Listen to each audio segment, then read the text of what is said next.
What's up, people? I'm Erica, and this is Cocktails and Capitalism, a podcast that pairs crafted beverages with stories distilled from our capitalist hellscape. On April 15th, historic levels of coordinated direct action took place around the globe in solidarity with Palestine. Protesters carried out coordinated economic blockades in 82 cities and 19 countries. These actions directly targeted the global economy for its complicity in the genocide in Gaza, which continues as we record this episode. We're talking with who has been involved since the very beginning of the call for the A15 mobilization. How you doing? I'm okay. I'm tired. How are you? I bet. Oh my God. I'm doing pretty good. Happy to be here and happy to have a drink in hand. And yeah, really, really excited to connect with you and try to tell the story. So we've crafted a really, really special drink for this episode, the A15 Intifada cocktail. It's a spicy, smoky riff on the Negroni, which is a favorite of We added jalapenos so that it's both a red drink with like a green accent, symbolizing the colors of Palestine. And yeah, it's an amazing drink. And I want to just say cheers to you and to all of the folks from A15. Thank you. Excited. It's so good. I love the smoky, spicy combo. What a great idea. But yeah, I guess I'll just hand this over to you and let you kind of explain what A15 was, and we can just dive in. Thank you. A15 began as a proposal to coordinate a multi-city economic blockade on April 15th. And that proposal received overwhelming commitments from around the world that grew day by day. The proposal stated that in each city, we would identify and blockade major choke points in the economy, focusing on points of production and circulation with the aim of causing the most economic impact. Taking, for instance, from the port shutdowns in solidarity with Palestine that took place over the winter in Oakland, California, in Melbourne, Australia, in Genoa, Italy. There was a sense in the streets as the unprecedented movement to free Palestine grew and grew, that escalation had become necessary, that symbolic actions were not enough, and a recognition that the global economy profits off of war and colonialism. And as Yemen was bombed to secure global trade, and billions of dollars were sent to the Zionist war machine, this recognition of the global economy's complicit in genocide brought people to the realization that it was necessary to directly disrupt and blockade economic logistical hubs and the flow of capital. The overwhelming support that A15 received, the proposal for the coordinated economic blockade on April 15th received, was also born out of sort of a frustration with these symbolic actions and the leadership of NGOs and more formal organizations. However, it was not a sectarian call at all. Rather, it was modeling that each city could have autonomy in their choices of organizing, their choices of targets, their choices depending on their capacity and their local targets. So as each city organized autonomously, A15's coordination was based on some mutual solidarity agreements that we used to act in solidarity with each other in the face of attacks from the media, from the police, from the Zionist project. And the agreements that we came to were that if one city were to face repression on A15, other cities would extend or expand or initiate blockades or other actions in response to the best of their abilities and capacity. Another solidarity agreement was that we would not attack each other or each other's actions on social media or to the press. And A15 held post-action debriefs as a place to raise principled critiques amongst those cities that participated in a constructive manner rather than publicly. And again, this is one of the solidarity agreements that all the cities adhered to ahead of time. I wanted to quickly add that here our comrade is reading from the text of the solidarity agreements, which can be found on the A15 website, a15action.com. Other solidarity agreements was that each city would be responsible for choosing and planning their own local actions, and that fellow organizers would not discourage or denounce each other's actions or plans, because the A15 coordination, solidarity meant affinity and not ownership.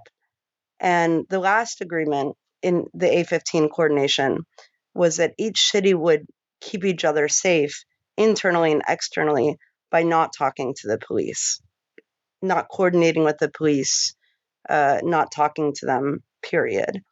And this proposal grew and grew and grew with more commitments day by day, especially after A15 went public. And on the day of, 82 cities in 19 countries across 6 continents participated in A15. So essentially, the only continent that didn't participate in the coordination was Antarctica. So it was a huge success historically in terms of that I know of. I'm not sure if any sort of simultaneous coordinated action, especially one that is based on material targets rather than symbolic targets, has ever taken place on this scale. Yeah, I mean, I was immediately struck by how historic this action was, how massive and widespread the different autonomous actions were, and just the scale of it was just remarkable. I really felt like this charted kind of a new path forward for people who are trying to confront state power. And yeah, I was just wondering if you had anything that you wanted to say about how this is new and remarkable. Yeah, I think that the success of the proposal um, was partly, again, based on feeling that symbolic actions were not enough, that there was a need for collective risk taking, and also that the solidarity agreements and the way in which each city was holding up the other cities and watching them and supporting their actions really gave way to this an incredible geographical global spread of actions. And it's hard. There was A15 also, needed very, very quick translation into different languages, a lot of listening as well, and a lot of learning about other political cultures and other ways of doing things across the world. But it was interesting that so many people around the world understood that it's not just about targeting Israeli products or corporations that are invested in Israel. And it's not just about targeting, say, even the Zim ship, the Israeli ship, but that in fact, the global economy is complicit, and that the labor that we do at home is exploited in a way that makes profit off of war and colonialism overseas. If you take the BDS boycott, divestment, sanctions, and you think of it in terms of blockade, disrupt, strike, the working class in that sense has more power, right? Because the working class actually doesn't have money invested directly on a large scale in the Zionist project. Mm. We can do pinpointed boycotts of Israeli products, but that's not as impactful as the ways in which the points of production and economic hubs in our respective economies create profit in a global neoliberal network for the war machine, right? And so along the way, there was also a lot of political education that took place. For instance, as each city joined in the call for A15, the A15 Actions Instagram would put up a caption about the local movements in those cities. And so, for instance, from Seoul, Korea, people learned that the corporation in Seoul, Korea, that actually builds the construction equipment and the bulldozers and the cats that are used to bulldoze Palestinian homes by the Zionist project, right? And so each city was kind of able to say, this is how our own economy is complicit in the genocide and in the occupation.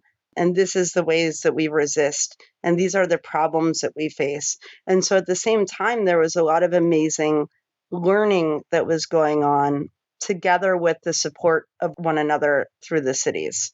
And so again, A15 was not organized by any formal organization, any NGO, anything like this. It was organized city by city so that there was an understanding of, okay, Ho Chi Minh City, Vietnam has this background to their struggle. Leeds, UK has this background. Zurich, Long Beach, Cincinnati.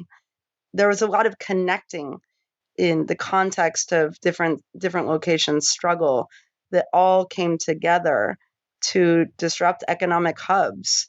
And as you said, 3 international airports were blockaded, for about, 3 or 4 hours each.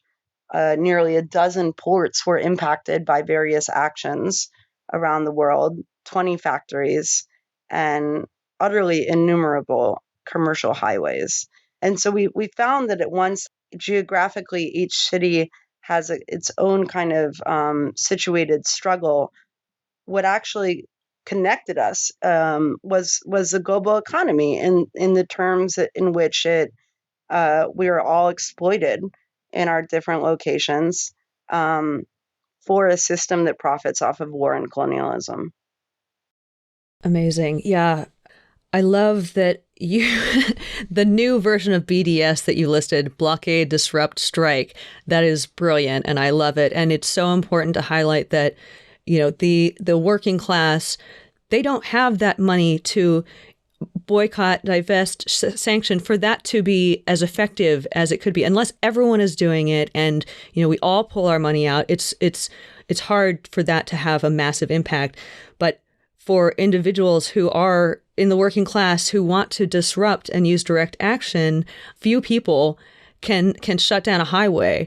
Just a handful of people can do this stuff, and it actually materially affects the economy that is profiting off of this genocide. So I love that this pivot from the symbolic to the material, to the direct, to the very targeted shutdown of different economic hubs. That is such a brilliant pivot away from all of the symbolic action that has been going on a lot and that people are just losing hope in, losing faith in. So this was so desperately needed by so many people. And when I saw that day when it started to pop off, and it starts in Australia, all of a sudden I felt like, oh my God, there is this new path forward where a few people around the world can actually make a difference when it comes to this genocide.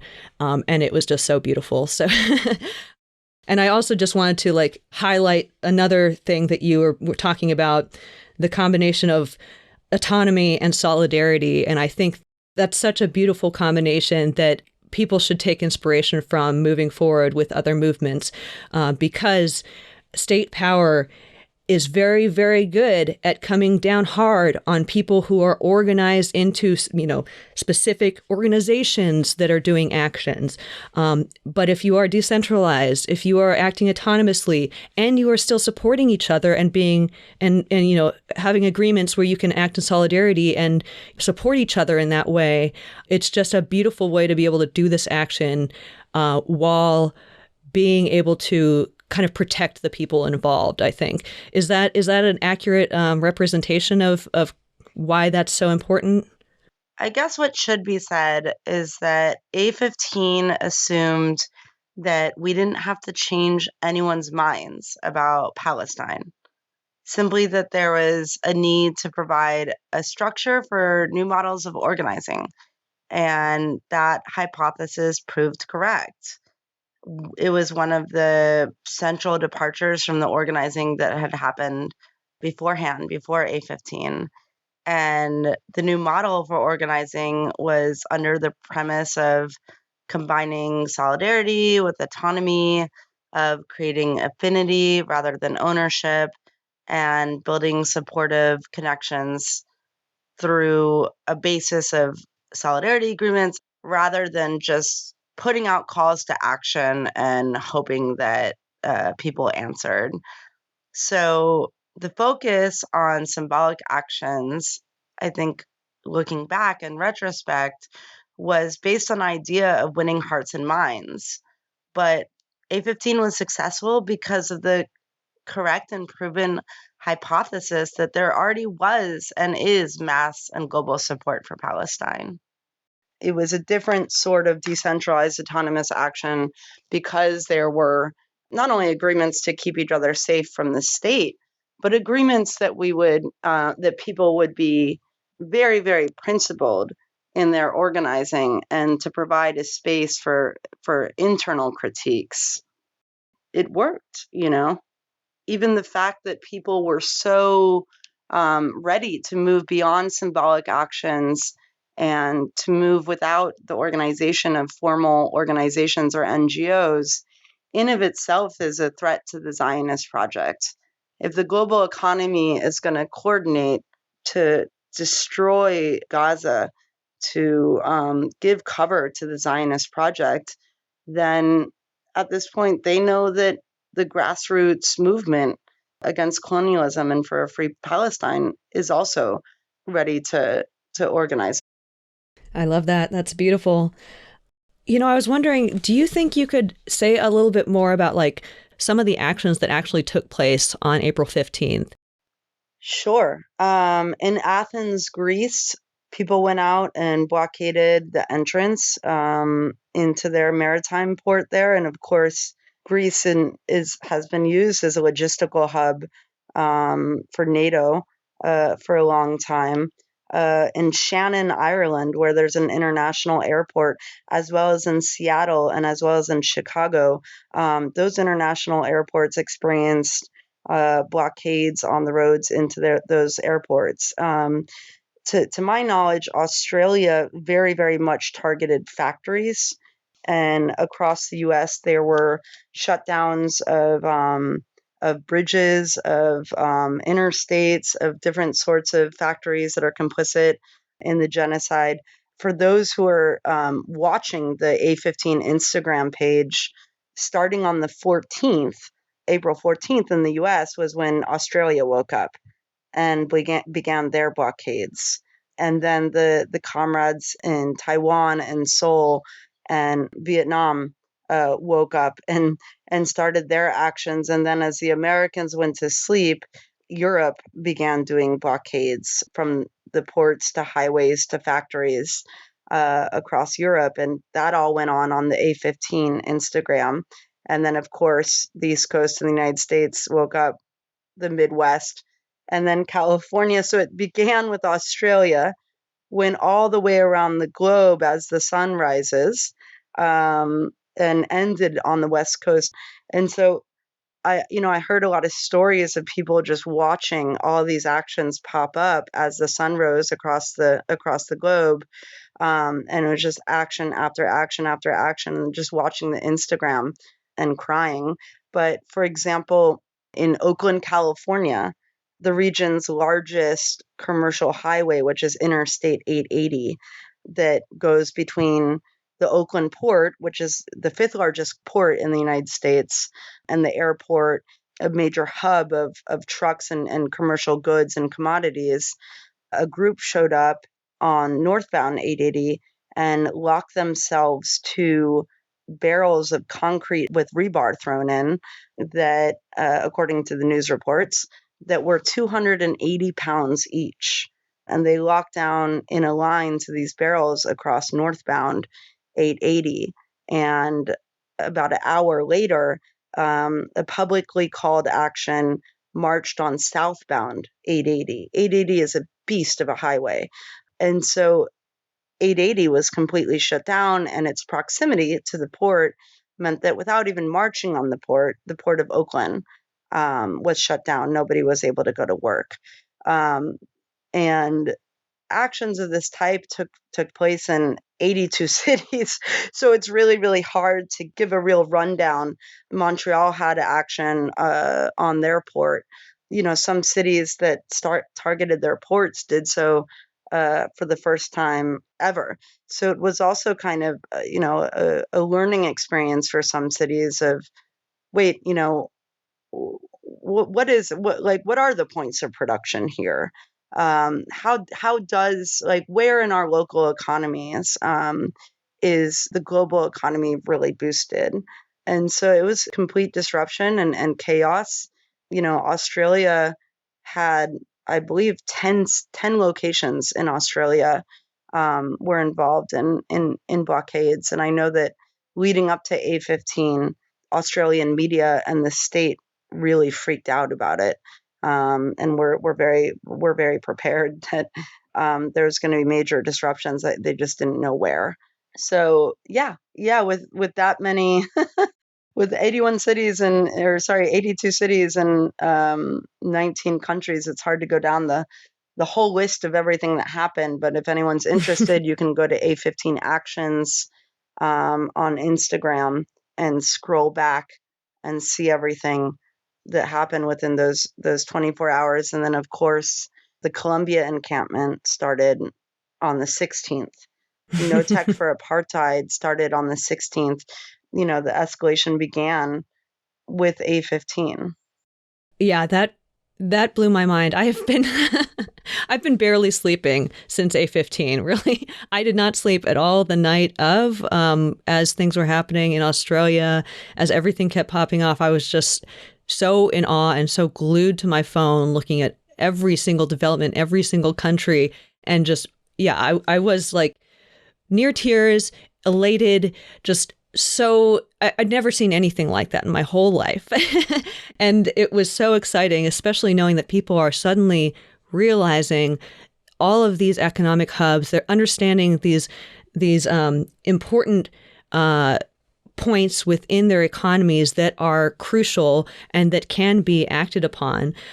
So that was just such an inspiring, amazing thing.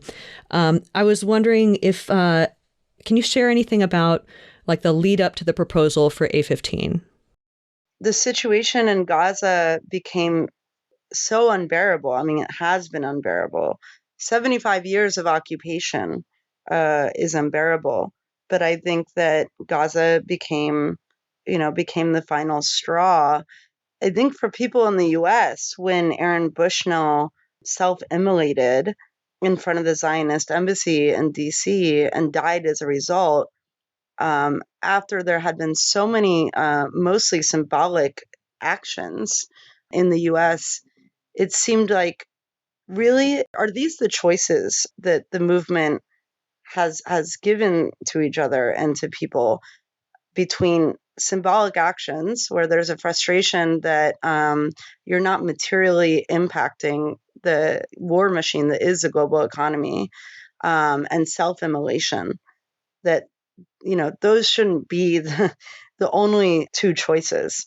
And again, as more and more bills were passed to send money over to the Zionist project, and as Yemen was bombed, it was kind of a way of undermining the justification for the bombing of Yemen as well, which was clearly the US saying, you know what we care about? We care about global trade. And so, especially for the folks who went to the ports on A15 and did actions at the ports, it was kind of like a way of saying, are you going to bomb us in West Oakland? Are you going to bomb us in Athens, Greece? Are you going to bomb us in Vancouver? Are you going to bomb us in Montreal? So it's almost like the state spelled out for the movement what it really cares about, which is the wheels of production.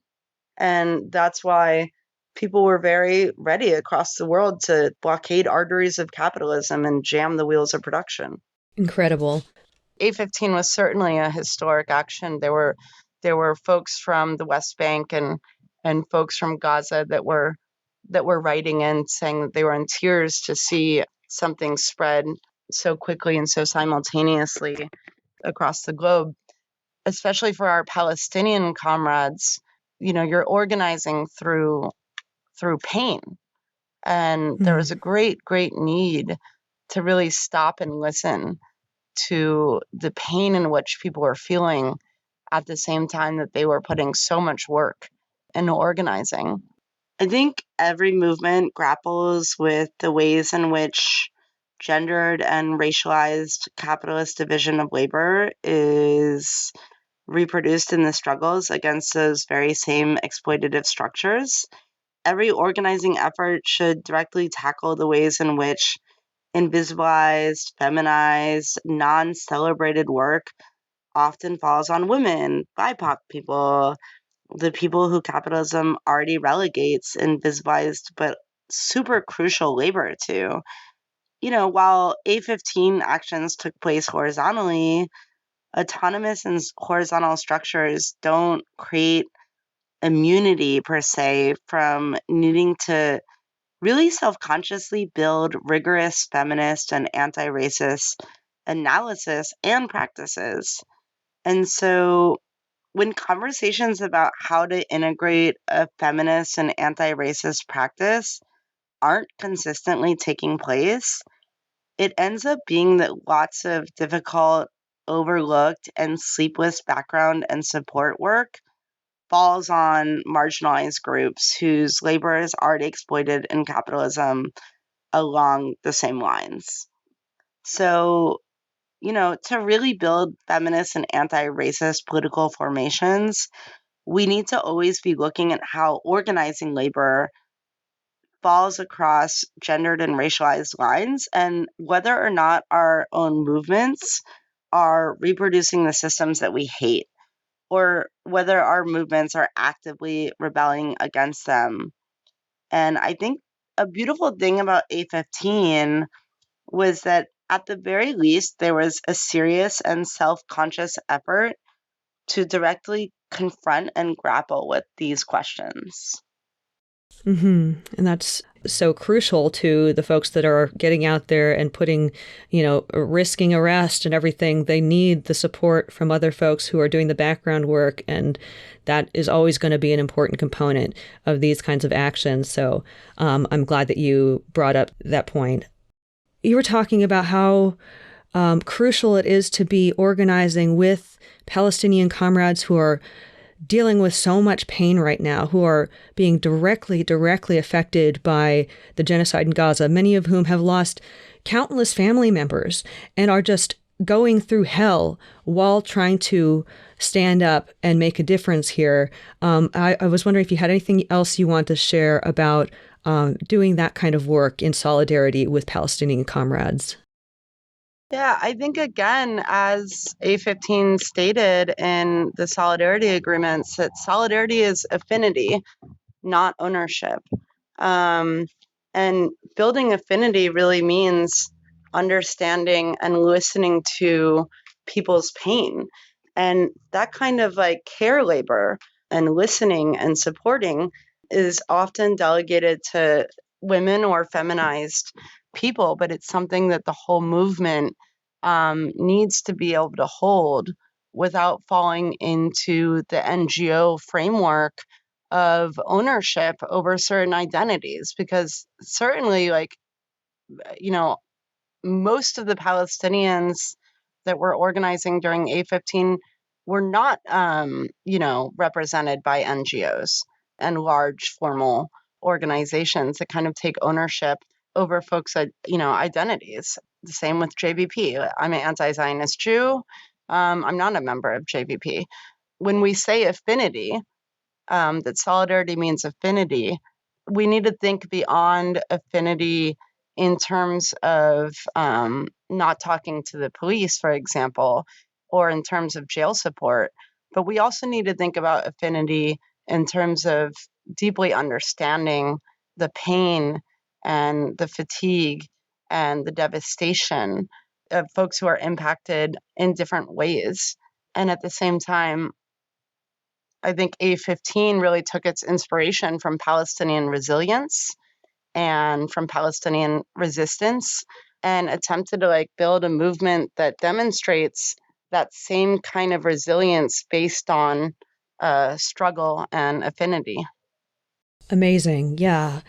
I'm so glad that you pivoted to talking about the inspiration from the Palestinian struggle, because too often Palestinians right now are painted as recipients of what is happening, the passive recipients of all of the shit that is happening right now, when in reality, the incredible resistance of the Palestinian people, in spite of the fact that they are up against armored vehicles, one of the most heavily militarized regimes in the world with nuclear weapons and the U.S. support, they are still able to organize, stand up, fight back.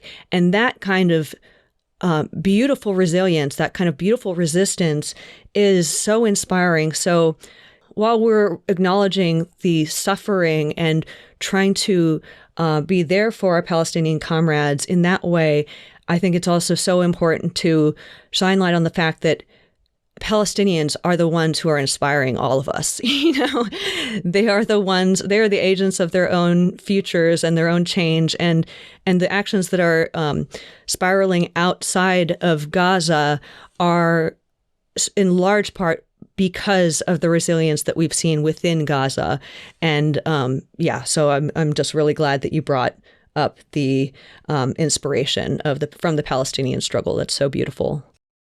Yeah, and I think, for the comrades in Australia who've been organizing with Aboriginal struggles there for a long time, certainly there were many Indigenous North American folks who were organizing during A15, and also there was a lot of affinity from Indigenous person to Indigenous person across the world, and learning a lot about other Indigenous struggles. So yeah, I think that was an important aspect as well.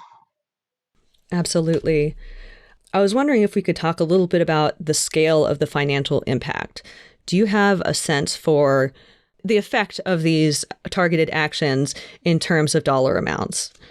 Yeah, I think that's difficult. I mean, if you think that the Port of Oakland, that has hundreds of thousands to millions of dollars of production and or profit making a day, was shut down by default because of the shutdown of the 880 commercial highway.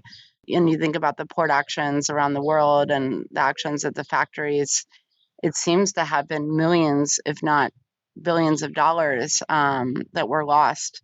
But of course, the capitalist class will never admit to that kind of a defeat.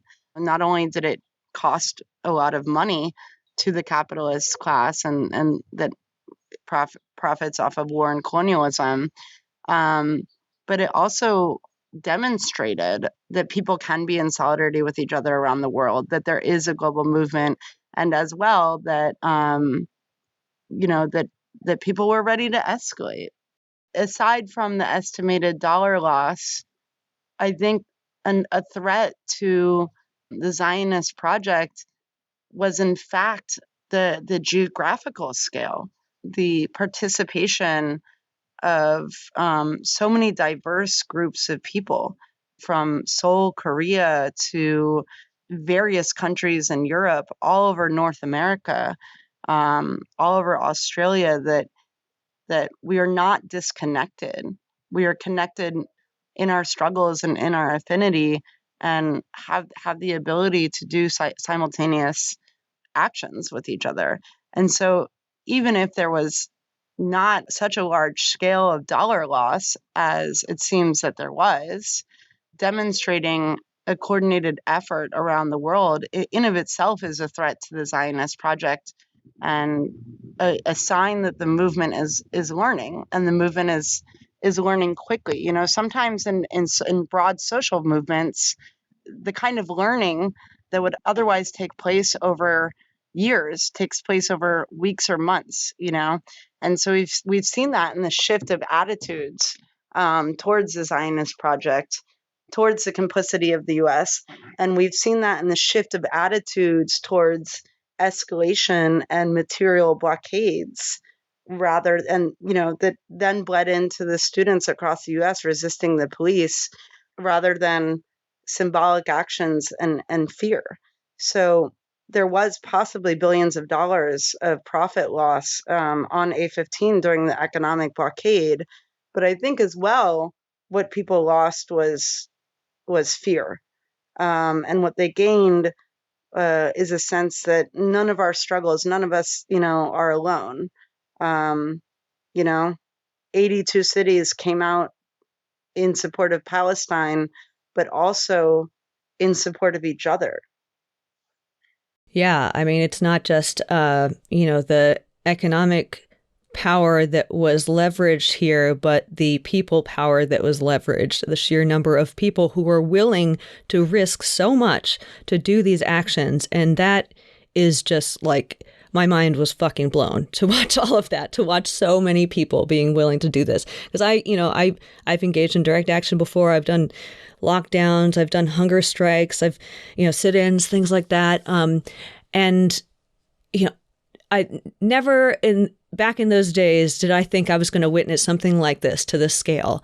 And so it's just, it gives me so much hope to see so many people from so many countries standing up and saying, no, we're not going to fucking take this anymore. This is an untenable status quo. And we are going to shut this shit down. Like it is, the most inspiring thing that I've seen in so fucking long. So, it's really hard, to, 82 cities, 19 countries, 6 continents, but when you all in one day, all adhering to these solidarity agreements, all adhering to this proposal for economic blockades, it's hard to fathom, but it's real. The only thing that I can compare it to historically, I mean, really, the civil rights movement was won through coordinated economic boycotts, pinpointed economic boycotts. And of course, those folks were organizing without cell phones, without the internet, and, in a smaller geographical area, traveling around by buses to organize pinpointed economic boycotts.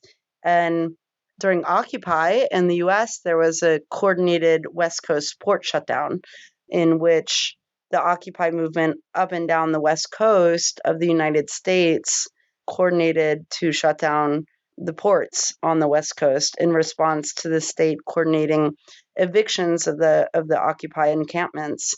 And when the West Coast port shutdown happened, it was, a handful to several ports on the West Coast of the United States.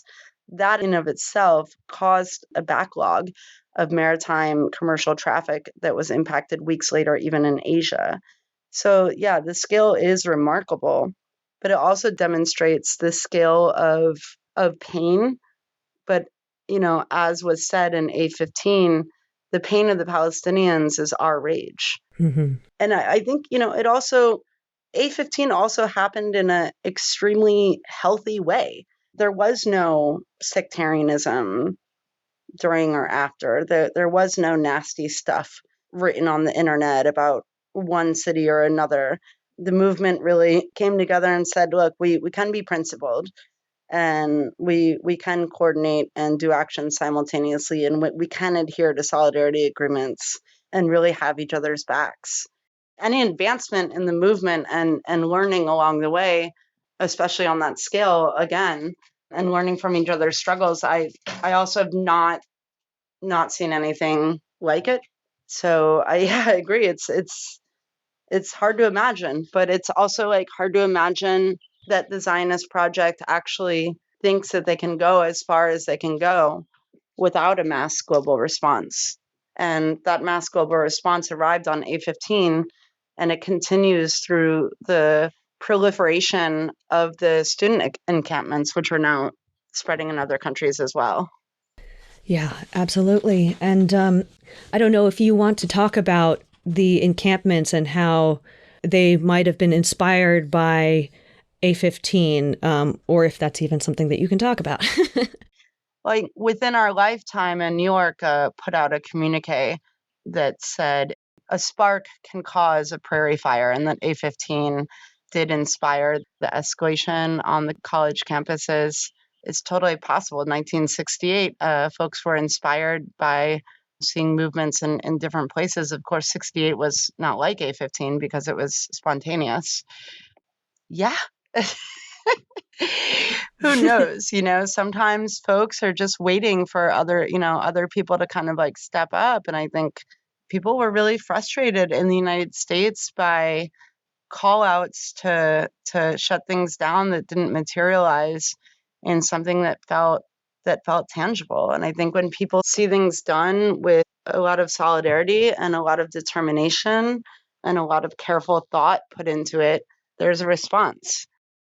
Yes, truly. It seems like a lot of the students, they've been inspired by each other, but it's all kicked off right after A15, like 2 days after A15 at Columbia, and then all of these other campuses followed suit. And that tells me that people were so hungry for a different kind of approach that made more tangible change, that really had an actual impact.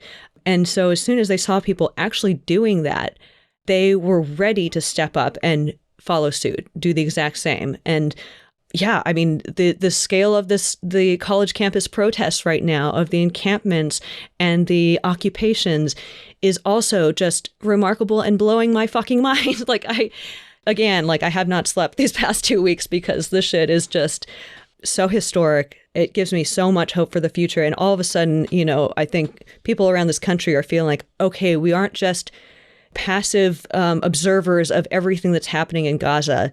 We can actually do something right now.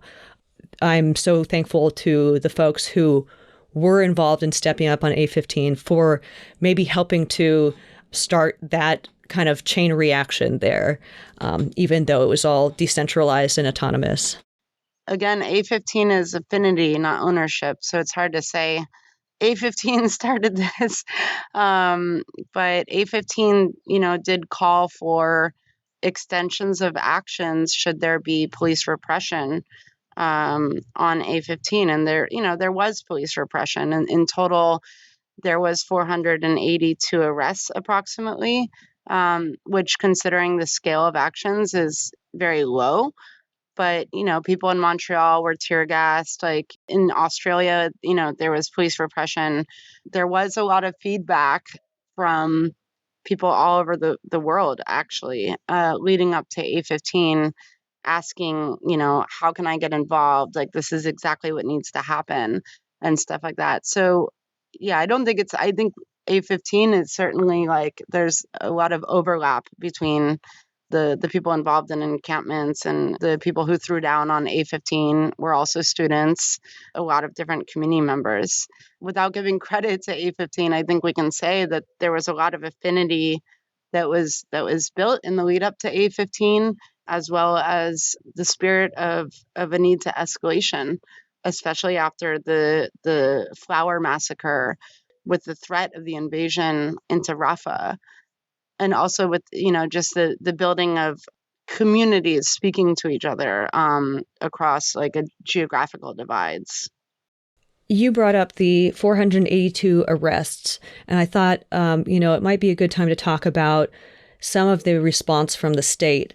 When we had talked before, you mentioned that Homeland Security and military think tanks had a lot to say about the global economic blockade, and that they were impressed by this new threat. I was just wondering if you had anything more that you wanted to say about that. I think it's possible the state was caught off guard by A15. When movements are consistent and build momentum, and actions are just constantly following one another and popping off, it can be hard for the state to catch up. When we keep each other safe by sticking to solidarity agreements, such as not talking to the police, and also just by not spreading unprincipled rumors or gossip or character assassinations, but instead rather build trust and affinity by keeping critiques internal and productive. I think that also makes it more difficult for the state to figure out how to break up a movement. And A15 demonstrated a serious and deliberate and thoughtful effort at what could be best practices for the health of the movement and for the health of comrades that participated. And, like, look, the state hugely underestimated the students and the student movement. And the state made a really big mistake in repressing the encampments with arrests and violence because that caused more rage. It caused more students to come out, more community members to come out, more encampments to be built, more people to organize. Sometimes when the state makes mistakes and overreaches in its repression, more people come out into the streets, and the movement needs to recognize when the state makes those kinds of mistakes in order to react and grow and provide solidarity and structures for folks who come out in response to that kind of state repression. Yeah. And the NYPD being called on students was definitely a really, really horrible mistake. And after that, so many more people realized that the worst has kind of already happened and we are ready to step up.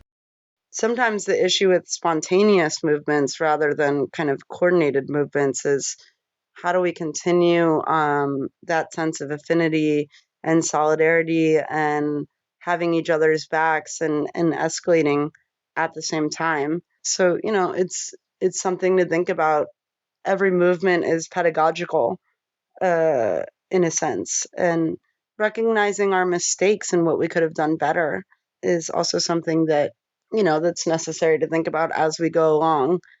Certainly very much listening to one another and seeing what struggles are like in different places, which again, like, if anyone is interested, I think, and you really want to scroll through the A15 Instagram, there is a lot of political education on the A15 Actions Instagram page about different struggles in different cities that participated in A15, and by having knowledge of each other and listening to each other, there's a lot to be learned rather than always just being in our internal problems and whatever political struggle we're in locally.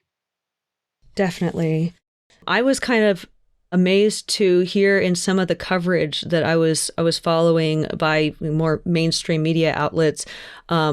They would talk about, like, oh, do these people on this highway, know what cause they're even protesting? And some of them, some of the reporters were saying, like, no, there's not a lot of signs. There's not a lot of, like, it's not made very obvious to people why this shutdown is happening.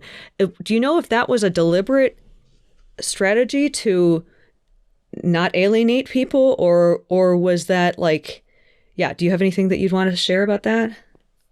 That's just the Zionist media lying. Okay. I think that we experience again and again that the media infantilizes protesters the same way that the mainstream narrative infantilizes women and people of color as not really, like, having a cause or knowing why they're doing what they're doing. But certainly there is signage across the world. The global economy is complicit in genocide and occupation, and you know we are taking collective risk to free Palestine, and Palestinian flags, and yeah, there was certainly a lot of signage. I think um, the social media pages, like, dealing with shadow banning and stuff like that. I think that you know people have also really like woken up to, with everything went on with the New York Times, where they had a style guide that said that you can only use the word Palestine in like certain situations. That really the the media is only willing to replicate Zionist narratives, and Zionist narratives are like every other colonialist narrative, is based on Orientalism. This racist idea that Arabs, are disorganized and weak and lack strength and stuff like that. So, yeah, I there was there's nothing deliberate that I know of on the part of any of the cities in A15 about their signage. Everyone shows their own signage, but the media is certainly quick to pretend that protesters don't know what they're doing. It's the same way where people are calling the students in the encampment kids. I mean, these are not kids; they're adults. They talk to each other. They educate each other just as well as any formalized education, and they certainly know what they're doing. Yeah, and the students that I've spoken with on this show, divesting their student government funds from apartheid Israel, they were some of the most eloquent human beings I've ever connected with, and I was like blown the fuck away by them. So yeah, all of this infantilizing talk about the people who are involved in this stuff is complete bullshit. Everyone who I've connected with who is deeply involved is so principled, is so smart. It's remarkable. I've been so inspired by everyone that I've connected with.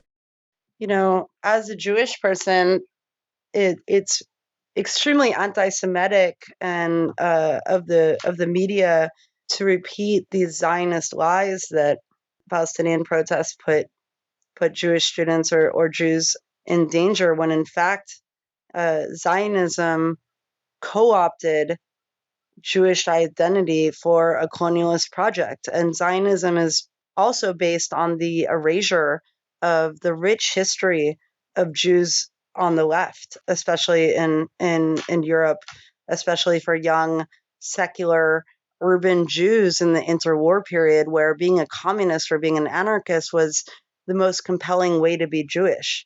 And so, to see the media as well erasing Jewish identity and homogenizing it only into an affinity with a nationalist, colonialist, genocidal project, for me is completely anti-Semitic and insulting. That propaganda that Jews are one thing and only support Israel and therefore are in danger from Palestinian protests in the name of somehow speaking on anti-Semitism is remarkable. But I think as well that people know that in this movement there has been overwhelming Palestinian and Jewish solidarity in the streets, and that Jews under 40 at this point don't support the Zionist project and the veil has fallen, and don't support the co-optation of our name and the erasure of our history on the left for occupation and genocide.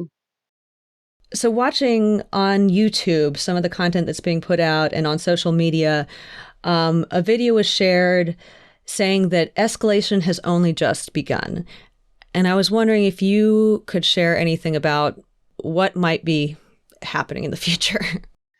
A15 cities have demonstrated, to let the Freedom Flotilla sail, and have committed to having their eyes on what happens with the Freedom Flotilla to Gaza. But I think that A15 demonstrated a certain level of commitment to the freedom of Palestine, and that commitment was demonstrated in 82 cities and 19 countries across 6 continents. And so whatever the future holds will clearly reflect that wide-scale, historic, global commitment to ending the destruction of Gaza, the occupation, and to the freedom of Palestinians in their land. Amazing. And I will be following and watching very closely as everything goes down in the coming months and weeks.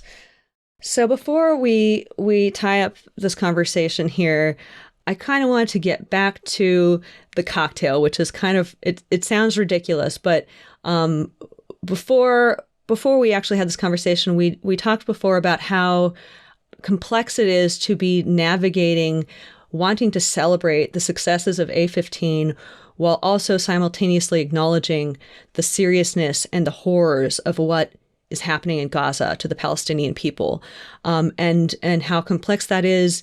While so many of the people who are organizing and involved in these protests are Muslim and thus do not drink.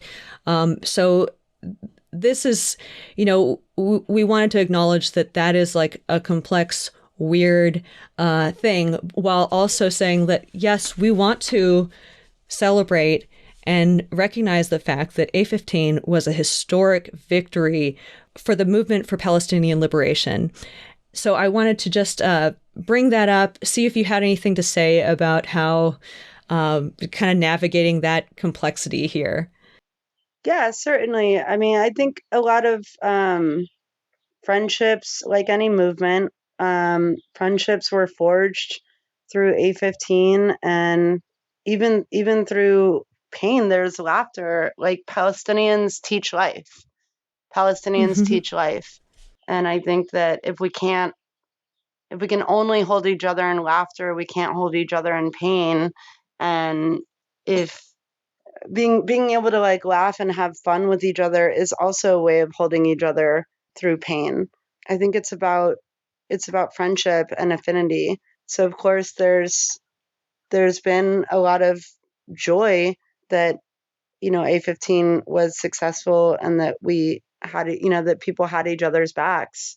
And I don't think that has diminished the pain through which people are organizing, because I think people are complex and can feel various things at once, and that's what solidarity and friendship is about, is holding all the complexities, and joy and pain. Yeah, and I think that this is so important when we're talking about trying to organize in solidarity with Palestine and trying to navigate the suffering and the joy and really experience the solidarity. That is one of the reasons why I love cocktails. We can kind of like take down some of our walls and our defenses and relax and be together. That is one reason why I love this component of the show. But yeah, I thought I would share a little bit more about how the cocktail is made. So the A15 Intifada cocktail is made with 30 milliliters of mezcal, amazing smoky flavor there, 30 milliliters of Campari or some kind of red aperitivo, 30 milliliters of red Italian-style vermouth, 2 dashes of bitters, and chocolate bitters work really well here to kind of bring the flavors together. And then 2 slices of jalapeno, one for muddling with the mezcal before you mix the drink, and then one for garnishing at the end so that you have a beautiful red drink with a green garnish. And I used a whole jalapeno to garnish my drink, so it looks really cool.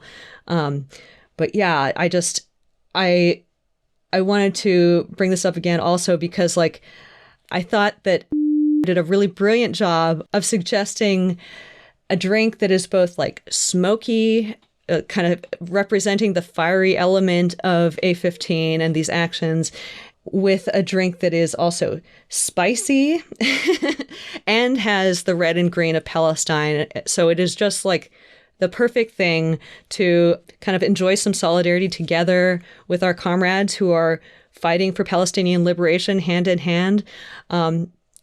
I wish there was a mocktail version of this one, but this one's a hard one to make as a mocktail because it's all alcohol. So the mocktail is a watermelon. Yes. And we do have the Free Palestine cocktail, which is either alcoholic or spirit free. So yeah, folks can go check that out from our 3 episodes on the history of Palestine. But yeah, so I wanted to just open up the floor here for you to give any kind of plugs or calls to action for folks who want to get involved or help in any way. Certainly. A15 actions on Instagram, Twitter, and Facebook, although mostly on Instagram. Boosts up, communiques from the encampments and calls for support from the encampments, as well as continuing to boost actions from A15 cities around the world, cities that participated in A15. It should be said that people across the United States, at least received, might have been cited and released, but are waiting for charges to be pressed against them. And A15 will certainly put out calls to with district attorneys' numbers to ask that those charges be dropped. Should charges be brought, there's an A15 only bail fund link on the website. The website is a15action.com, as A15 also looks towards supporting people who might have had their cars impounded or received other kinds of fines or fees around the country. And as well, the A15 resources such as the solidarity agreements, the initial proposal, and the wrap-up video is available in many, many different languages so that we can move away from a kind of English colonialist language-based movement culture into one that is more inclusive of what has become a global solidarity movement. So continue to follow A15 Actions on social media and A15action.com on the website. Perfect. That's great. And I did write down that if you want to support the A15 arrestees in the United States, there's a link at bit.ly/A15 fund. So you can go check that out, and I'll try to include some links in the show notes. But I just want to say thank you so much for being willing to come and speak with me about this. I know that it's a very sensitive and difficult topic to tackle and air publicly. So I appreciate you so much being willing to help me tell the story and to do it with so much grace and intention about all of the different components that were involved. Thank you so much for being willing to speak with me and for taking the time. It's really an honor. Oh, thank you for the solidarity, and to everyone listening. May we all be in solidarity with each other moving forward. Hell yeah, I love that so much. Well, and to that I say cheers and solidarity. Thank you so much for tuning into this anti-capitalist project. To remain independent and free from the corrupting influence of corporations, Cocktails and Capitalism has rejected the corporate advertising model. Instead, we've decided that the only ethical approach to funding our work is through the kind, supportive listeners like you and revolutionary groups that embody our values. This show was sponsored by Beautiful Trouble, an international network of organizers, artists, and trainers working to equip grassroots movements with the tools to become more creative, effective, and irresistible. If you value the work that we're doing here at Cocktails and Capitalism, we would deeply appreciate any amount you're able to contribute through Patreon, even if it's only $1 a month. This project involves a massive amount of research, networking, content creation, and editing, all of which has been done by myself and a small team of volunteers. None of us have been paid for our time and labor, but I hope to make this work more financially sustainable in the future. You can lend a hand by signing up on Patreon or by purchasing merch through my friend shop, Punk with a Camera, which I've linked in the show notes.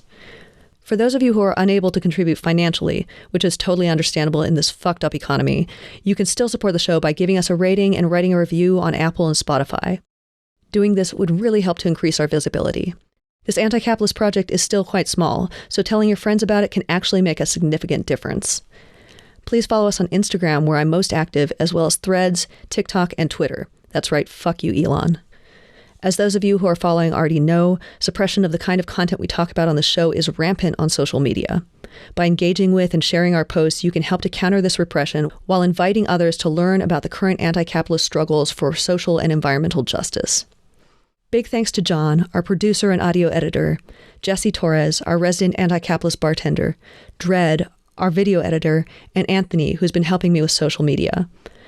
To all of our existing patrons, thank you so goddamn much. Your support truly helps to keep this anti-capitalist independent media project alive. Much love to you all. Cheers and solidarity forever.